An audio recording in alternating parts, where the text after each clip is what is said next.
आजकल हम देखते हैं कि महिलाएं पुरुषों की हर एक चीज़ में बराबरी करने लग गई हैं। अगर हम चारों तरफ नज़र घुमा के देखें तो महिलाएं पुलिस, डॉक्टर, नर्स, मुख्यमंत्री, प्रधानमंत्री, आईएएस, आईपीएस, राष्ट्रपति हर एक फील्ड में या तो रह चुकी हैं या फिर वो अभी भी काम कर रही हैं। फिर भी हिंदुस्तान की महिलाएं दुखी हैं। पता है क्यों? अगर आप भी जानना चाहते हैं कि ऐसा क्यों है तो देखते रहिए ये वीडियो और सब्सक्राइब कीजिए हिंदी टीवी के यूट्यूब चैनल को। वीडियो को लाइक कीजिए और कमेंट सेक्शन में हमें बताइए कि आपको ये वीडियो कैसा लगा। महिलाओं पे होने वाला अत्याचार आज का नहीं है। महिलाओं पे अत्याचार 1000 साल 2000 साल पुराना है। जब सन 1100 में मोहम्मद गोरी पृथ्वीराज चौहान को 18 बार युद्ध करके हरा चुके थे, उसके बाद उन्होंने हिंदुस्तान पे कब्जा कर लिया था। उसके बाद महिलाओं पे अत्याचार और भी ज़्यादा बढ़ गया था। मुस्लिम राजाओं ने महिलाओं पे खूब अत्याचार किया था। लेकिन कुछ मुस्लिम राजा ऐसे भी थे जिन्होंने उन काफ़ी कुरीतियाँ ख़त्म की थी, जिनमें से एक अकबर और हुमायूं। इन्होंने महिलाओं पे होने वाले अत्याचारों से संबंधित जितनी भी कुरीतियाँ थी उनको कम से कम करने की कोशिश की, लेकिन फिर भी लोगों ने उनकी बात नहीं मानी। महिलाओं पे होने वाला अत्याचार वैसे ही जारी रहा। सन 1600 में जैसे ही अंग्रेज़ों ने हिंदुस्तान पे अधिकार करना शुरू कर दिया था तो महिलाओं पे अत्याचार और भी ज़्यादा बढ़ गया था। फिर एक मसीहा निकल के आए, राजा राम मोहन राय। उन्होंने देखा कि महिलाओं के पति की जब मौत हो जाती है तो महिलाओं को भी उनके साथ जिंदा जला दिया जाता है। बाल विवाह है। ऐसी दो बड़ी समस्याओं को लेके राजा राम मोहन ने काफ़ी सारे आंदोलन किए, काफ़ी सारे अनशन किए और अंग्रेज़ों के घुटने टिका दिए। उसके बाद अंग्रेज़ों को मजबूरन 1829 में सती प्रथा को बंद करना पड़ा।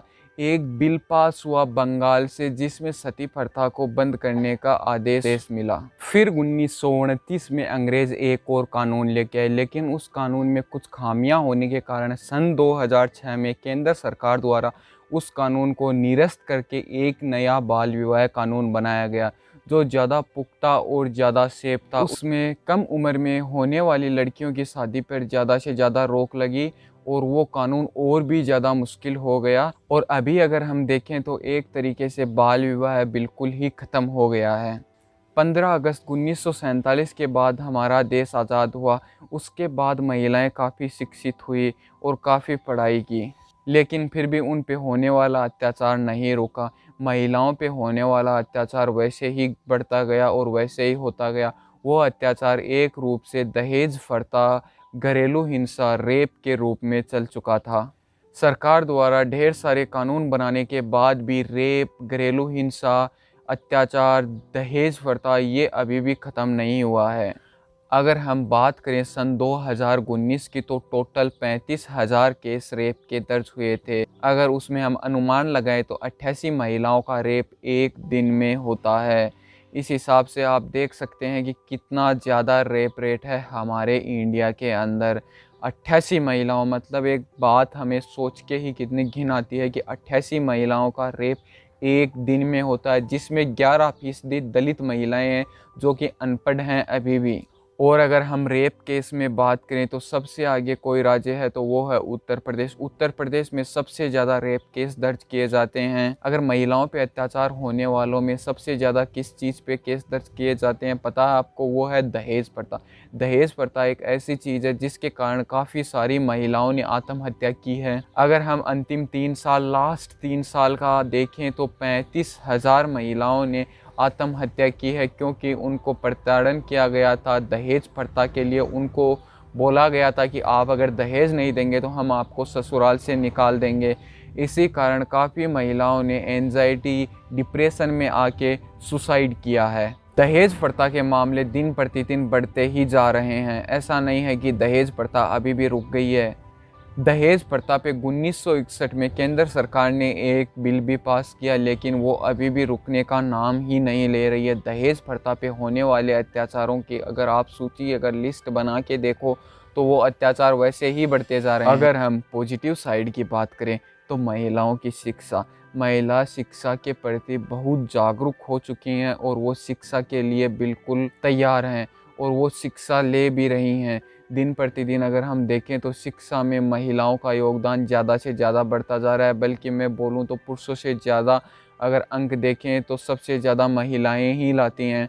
लड़कियों का जो शिक्षा के प्रति रुचि है वो और भी ज़्यादा बढ़ गई है, और आने वाले वर्षों में एक अनुमान के हिसाब से महिलाएं पुरुषों से आगे निकल जाएंगी शिक्षा के मामले में। महिलाएं काफ़ी सारी फील्ड में आगे निकल चुकी हैं, लेकिन अगर मैं बात करूं तो सन 2016 में भावना एयरफोर्स की पहली महिला पायलट बनी थी। उसके साथ 3 और महिलाओं का चयन हुआ था, लेकिन उसमें भावना ही सबसे आगे थी, जिसने सबसे पहले हवाई जहाज़ या फिर फाइटर प्लेन को उड़ाया था। उसके बाद राष्ट्रपति बनी प्रतिभा पाटिल, वो पहली महिला राष्ट्रपति थी प्रतिभा पाटिल। फिर अगर महिलाओं के आगे बात करें तो पहली आईपीएस ऑफिसर बनी थी किरण बेदी, जो 1972 में बनी थी। अगर हम बात करें बीते वर्ष की तो 15 जनवरी 2020 में एक महिला कैप्टन ने सैनिक दिवस, एक आर्मी दिवस में महिला कैप्टन ने पूरी परेड को ऑन किया था। आरटीआई की एक शोध के मुताबिक आर्मी के 15 विभाग महिलाओं के लिए खुल चुके हैं। उसमें महिलाएं जा रही हैं, उसमें महिलाएं अभी भी जॉब करती हैं। अगर देखें तो 2021 में होने वाले पैरा ओलंपिक और ओलंपिक में भी भारत का नाम महिलाओं ने रोशन किया है, जिसमें पीवी सिंधु सबसे आगे रही थी। पीवी सिंधु ने बैडमिंटन में गोल्ड मेडल जीता। उसके साथ साइना नेहवाल ने सिल्वर मेडल, साक्षी ने सिल्वर मेडल जीत के हमारे देश का नाम रोशन किया था। उसके साथ ही हमारी काफ़ी सारी टीम गई थी। हॉकी की टीम हमारी सबसे महत्वपूर्ण थी, जो मेडल को छू के वापस आ गई, लेकिन हमें उस बात पे बहुत गर्व है कि एक महिला हॉकी टीम ओलंपिक में जाके बिल्कुल मेडल के पास जाके आ गई है। कोई बात नहीं, वो अगले साल जीतेंगी या फिर उससे आने वाले सालों में जब भी कोई ओलंपिक होगा उसमें महिलाएं ज़रूर जीतेंगी। हमारी महिलाएं भी एक दिन गोल्ड लेके आएंगी हॉकी में। अभी हम देखेंगे कि महिलाएं हिंदुस्तान में सुखी हैं या दुखी हैं।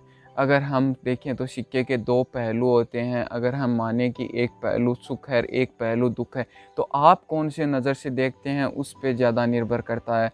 अगर आप दुख के पहलू को देख रहे हैं तो आप दुख ही समझेंगे कि महिलाएं बहुत ज़्यादा दुखी हैं। लेकिन अगर पूरी दुनिया सुख के पहलू को देखने लग जाए, अगर मैं मानूं कि पूरी दुनिया सुख के पहलू को देखने लग जाए तो महिलाएं सुखी भी बहुत ज़्यादा रहेंगी। हम सुख के पहलू को देखने लग जाएं तो महिलाएं सुखी भी बहुत ज़्यादा हैं। अगर हम दुख के पहलू से देखेंगे अगर हम दुख के पहलू से देखेंगे तो हम अत्याचार करेंगे, हम दहेज प्रथा, हम रेप, ऐसे बहुत ज़्यादा घिनौने अत्याचार करेंगे, जिससे माहौल बहुत दुखी होगा। लेकिन अगर हम सुख के पहलू से देखेंगे तो हम कोई अत्याचार नहीं करेंगे और महिलाओं को प्रतिदिन आगे बढ़ते जाएंगी। अगर मैं आने वाले कुछ वर्षों में देखूं तो महिलाएं पुरुषों को भी पीछे छोड़ देंगी हर मामले में, कि पुरुषों में ज़्यादा लोग हैं वो महिलाओं पे अंगुली उठाने में ही रहते हैं। वो अंगुली उठाते रह जाएंगे और महिलाएं आगे निकल जाएंगी। इसीलिए मैं एक ही बात कहना चाहूँगा कि नज़रिए से देखो, लेकिन अच्छे नज़रिए से देखना बुरी बात नहीं है, लेकिन आप किस नज़रिए से देखते हैं वह सबसे ज़्यादा बुरी बात है। इसीलिए सभी को सुखी रखो, कोई को दुख मत पहुँचाओ। अगर आप दुखी नहीं रखोगे तो कोई भी दुखी नहीं रहेगा और सब सुखी रहेंगे। चलो मिलते हैं अगले वीडियो में। अगर आपको वीडियो पसंद आया है तो चैनल को सब्सक्राइब कीजिए, वीडियो को लाइक कीजिए। अगर आपको वीडियो में कोई कमी लगी है तो कमेंट सेक्शन में बताइए, ताकि हम सुधार करते रहें। धन्यवाद।